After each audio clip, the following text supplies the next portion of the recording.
The last time we had a real run in interest rates was the late 70s, and it took 15, 18% interest rates to just tame inflation. The amount of monetary stimulation that has taken place in the last few years, the amount of debt that's been accumulated at all levels ensures that we're going to have higher rates of inflation. And it's been compounded by the conflict of Russia and the Ukraine. COVID came along and disrupted supply chains. There's a lot of factors in there now. People are saying that can't happen this time because the amount of debt we have now is not the same as it was back in the late 70s, 1980, 1981. The debt to GDP ratio is higher, the highest it's ever been. And so the Federal Reserve can't raise interest rates to that point anymore. You're looking at energy prices going up, and that translates to transportation, fertilizers, all sorts of goods and services that require that. I'm not sure how you tame it right away, other than the government has to start curtailing its expenditures. And it should be opening the door for all sorts of investment and deregulating to encourage investment, to create employment that provides the tax base for the standard of living we're enjoying today. Why should I invest in gold today, given how badly it's been beaten down relative to 2 years ago? You know, we're at $1,700. 2 years ago, it was at $2,000. If you look at how inflation's performed this year, gold hasn't caught up with inflation, although it's outperformed the stock market tremendously. What would you say to somebody who doesn't understand gold, that maybe it's still a good investment today?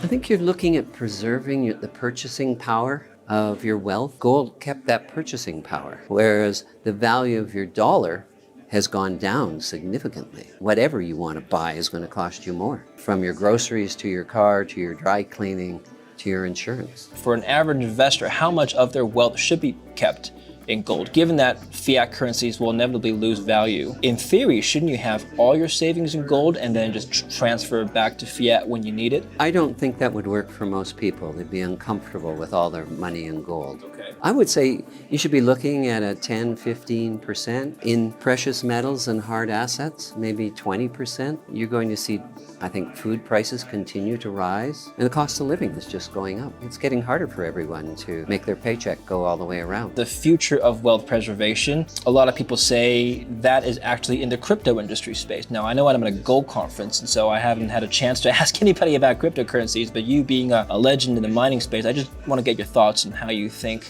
this space is developing, whether or not you think it's a competitor to the space, whether or not you think it's going to be, Bitcoin is going to be the next digital gold, or whether or not it's just going to be completely irrelevant. Yeah, Bitcoin.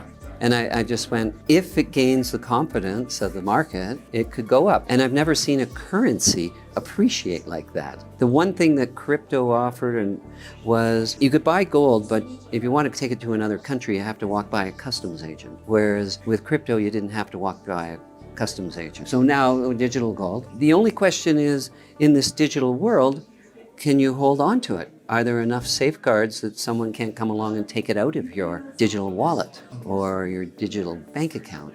And I don't have a sense. I think governments are going to bring out with cryptocurrencies, and that'll take some of the enthusiasm out of the marketplace. Well, gold was for thousands of years used as a form of currency. Yes. Bitcoin is just starting to see that in some countries.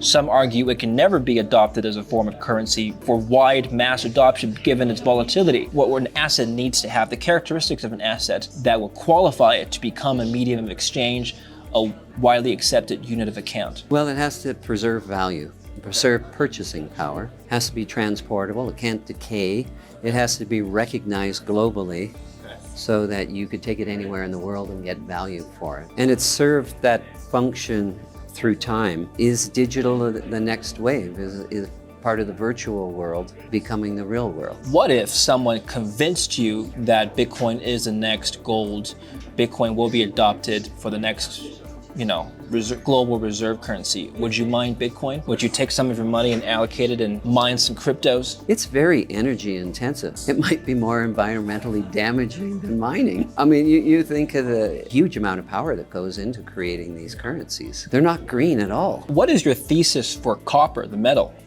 Presumably you could just stick with gold, but you have obviously a strong conviction in this metal, otherwise you wouldn't be doing this. What's the future of copper? Well, it wasn't like we went out and bought the copper recently. Right. When we formed McEwen Mining, there were two companies, Minera Andes, and its assets were in Argentina. It had gold, silver production coming out of southern Argentina, and it owned this copper project. And we had U.S. Gold, which had properties in Mexico and Nevada. So we put them together, and I always liked this one because it was so big, but the copper price wasn't right, and we didn't have the money. But it's not really a pivot, it's just the world is electrifying, or wants to electrify, the energy transition, and the world wants to preserve its money. Certainly when you read about all the projections of the auto manufacturers increasing their electric vehicle production lines, or going almost exclusively to that, there's not enough copper right now to satisfy that demand. Well, you have to build new copper mines, but it takes longer to build copper mines today. There's more permitting required, longer lead times, and the capital's going up. We think we have a project that we can advance to feasibility study, and then we're looking to get one that we can afford to build ourselves. Let's just talk about the economics of copper. Now it's above 450. Well, it's come back down a little bit, 350 a pound. It's grown tremendously over the last 20 years. What was the primary cause of that growth over the last 20 years? And we'll talk about the future. Probably it was due to just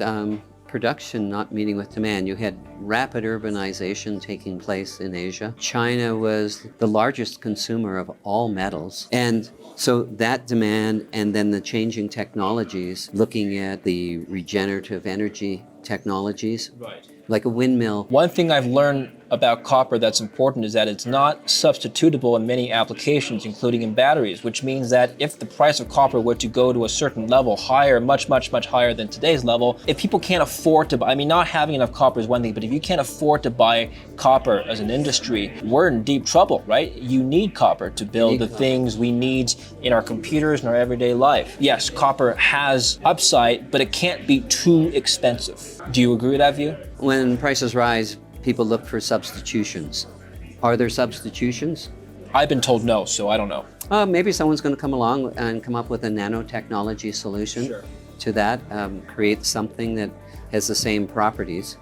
That's a bit of a way off, but at the moment, I don't see an abatement of demand yet. I do see people starting to look and say, well, how can we source copper? Is there a price of copper in the future that makes sense to you? You've come on the show and said that 5,000 gold makes sense to you. What about for copper? Well, we're profitable at $3, or at least in the projections. I could see a $6 or $8 copper price. Some of the tech guys are starting to come into this area, and they started really more excited about mining in space between Mars and Saturn and the asteroid belt. There's a real commercial effort going into space, and NASA went around and it was able to, through this hyperspectral analysis, to quantify these asteroids. Well, that's a platinum one, that's an iron ore one. The sort of Wild West is starting to appear, and people going up there and trying to stake claims on these asteroids. If we could find it up there, we can start refining it up there and using it as a building material to build structures in space. And I think a lot of people, if they're motivated, can get to the top of an industry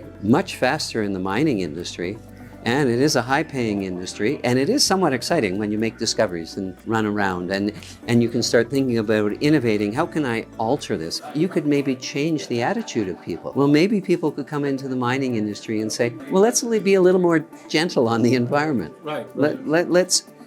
Let's just start thinking of other uses. And so I think it'll make a big difference.